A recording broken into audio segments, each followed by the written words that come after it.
What do customers think about salespeople? I'm Mark Hunter, the Sales Hunter. I wrote the book, A Mind for Sales. And in the research on the book, I had a chance to speak with a number of customers. And I want to share with you in kind of a candid review what customers feel about salespeople.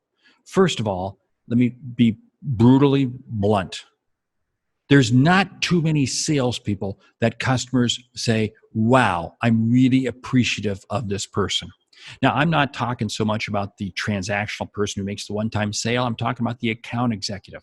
I'm talking about the person who is in that business on a regular basis. You see, what's funny is they say, oh yeah, they're good. But when I ask them the question, could you get by without them? They say, yes, they could. When I ask them the question, do they bring you insights and information? I don't hear anything. You see, the vast majority of customers put up with salespeople because it's the process they have to go through to get what they want. Stop and ask yourself this question if you're in sales. Do you think that's a recipe for long-term success? No, that isn't. That is not the recipe for long-term success. That's the recipe to be replaced as soon as the internet, an app, a bot, whatever comes along and takes that business away from you. And it will. You'll be out of a job. What I found was a few customers would sit there and say, yes, I like that salesperson because they're always bringing me ideas. They're always bringing me solutions. You know, it's interesting. I talk about this a lot in my book, A Mind for Sales. And I encourage you to read it and dig into it because it's fundamental for you if you want to be in sales 5 years from now.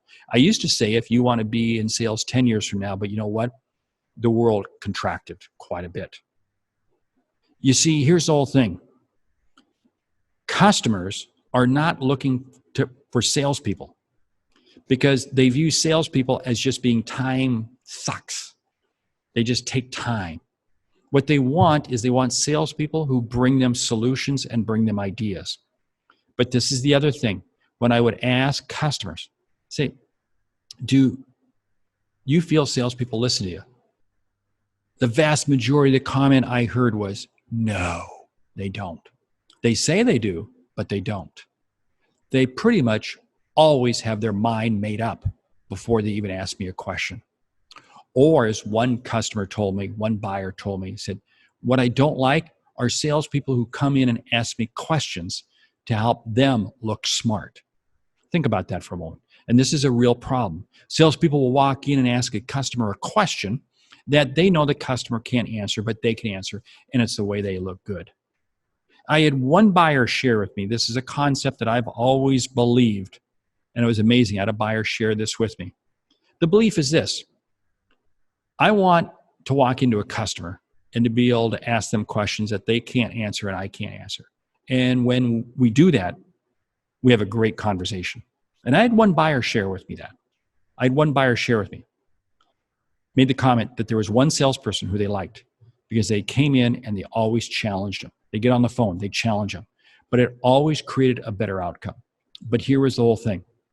This buyer made the comment, the only reason that salesperson was at that level because they had earned it.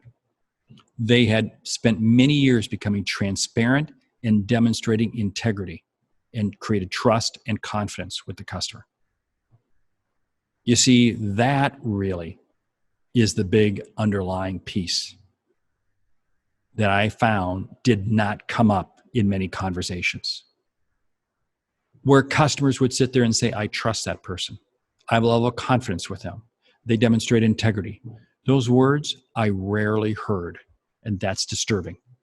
You see, if you want to be a salesperson that has a 10, 20-year career, if you want to have a salesperson that's known for making a difference, that's where you got to get to. That's where you need to be. If all you want to be is a transactional salesperson making a commission, well, it'll be short-lived.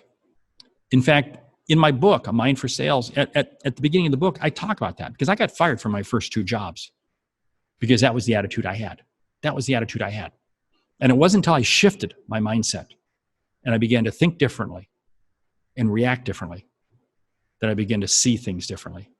And I begin to hear things differently. And I begin to make an impact with customers. We, as a sales community, have to take our game to the next level quickly, or we will be replaced. It's one of the reasons why I'm so high on my book, A Mind for Sales. It's one of the reasons I'm high on my online program, the Sales Hunter University. Hey, great selling.